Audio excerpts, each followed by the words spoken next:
going on, y'all? Welcome to another episode of Kicking Knowledge. I'm Kick Game Rick James, and today we're talking Pharrell versus Yeezy. I want to get your guys' perspective on these beautiful sneakers. I'm going to give you guys my perspective on them. We have two wonderful sneakers that released in the last year or so. I'm showing you some of the colorways that I was able to pick up. Definitely this colorway right here is one of my favorite colors. It's like this purple pink kind of mashup that they got going on. And then we have the Yeezy 350 blue tint. Not the most high in demand colorways, but the ones that recently released. I also have some other ones, but had a lot of sneakers in my bag, so just kind of wanted to give you this quick little overview about these two beautiful sneakers. Obviously, they both have this new Adidas technology that is recent of the last maybe 5 years. It's Adidas Boost technology. This Pharrell midsole is jam-packed with it. I mean, there's one of the thickest Boost releases that I can remember that has this amount of boost within the actual shoe. So it's a mega comfortable shoe. The one thing I will let you guys know about this particular shoe is that it does run big. Just like pretty much any NMDs I have found to run bigger than what I typically go. My typical size is a 9.5, but with a 9, this fits perfect. It fits like a glove. It's not baggy in the front when I put it on foot. I'll show you guys some on-foot videos of this beautiful sneaker, but it's definitely something that you want to be cognizant of when you're purchasing a pair. I wanted this particular colorway because, like I said, it has that purple that I really like. I'm a huge fan of purple, and then I'm kind of a fan of this pink thing. It's actually like a sky blue pink. And I know, people may say what they want to say, but it goes in my book bag. So I had to have myself a pair. I was also able to pick up the neutral all-white pair, which I think people actually wanted more than this particular colorway, but this was definitely something that I wanted.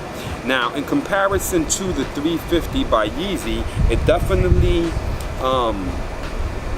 will compare well. It has a all-boost midsole. The difference is that the Yeezy is actually wrapped in this Phylon material, and then it has this prime knit upper. The same thing with the Pharrell NMDs is a prime knit upper on top of the upper of the shoe.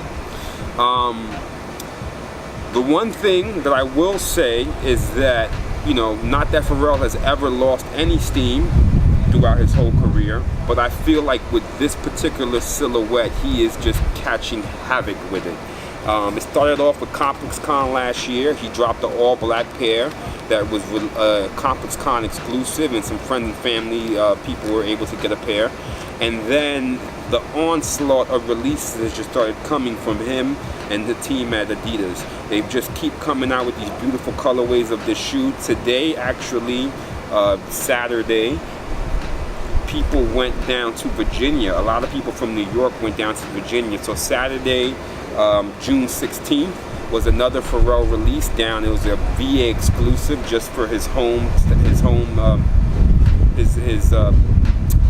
birthplace where he comes from. He wanted to do an exclusive release for them. I actually like that colorway. It has neon in it, but the real reason why I like it is because it has this red and red and blue combination going on, repping that Dominican flag with the white upper on it as well. But Pharrell has been catching a wreck. He has been dropping these shoes, and he's been dropping clothing that goes along with it as well. And for me, they've been doing very well.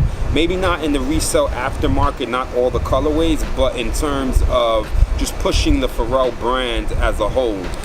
And this kind of continues, like we were talking about a few videos back, on how there's a line that's drawn between the sneaker industry and hip-hop. The cultures have been partners for a very long time, whether brands have recognized it or not. It has been something that the kids, the younger generation, they look up to these hip-hop artists and they look to see what they're wearing and the clothes and their style and how they're putting it together, and it influences all the way down, just like athletes influence the market space as well. So we have the beautiful shoe from Pharrell. This shoe, I cannot wait to wear this summer. I have a couple of different outfits already lined up for it. So let's talk about these beautiful puppies here. Now, Yeezy has been dropping a ton of silhouettes.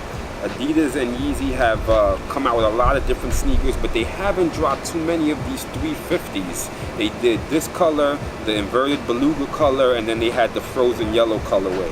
There's some more colorways on the way, and I'm sure people have been anticipating it. Actually, this month, I believe a colorway is coming out, maybe the peanut butter one, or I'm not sure which colorway is dropping, but things have been kind of slow on the 350 market. He's been dropping a lot of other silhouettes.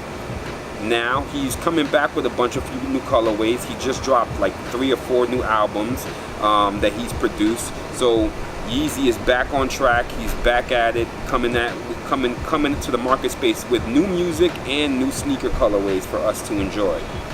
Now, this video was, you know, a comparison between the shoe. It's not a beef. This is not a hip-hop war. These are actual label mates of a sense, in terms of them both being signed to Adidas.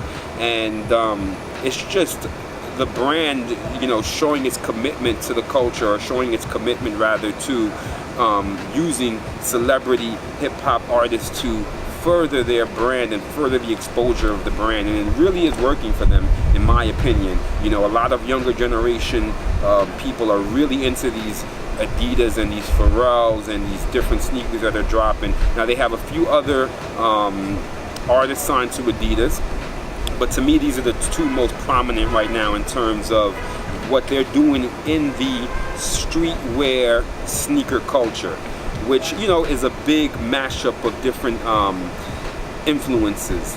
But what Pharrell is being able to do right now in terms of his clothing, in terms of his streetwear, in terms of his presence in the space has been really phenomenal, and it's been kind of like under the radar.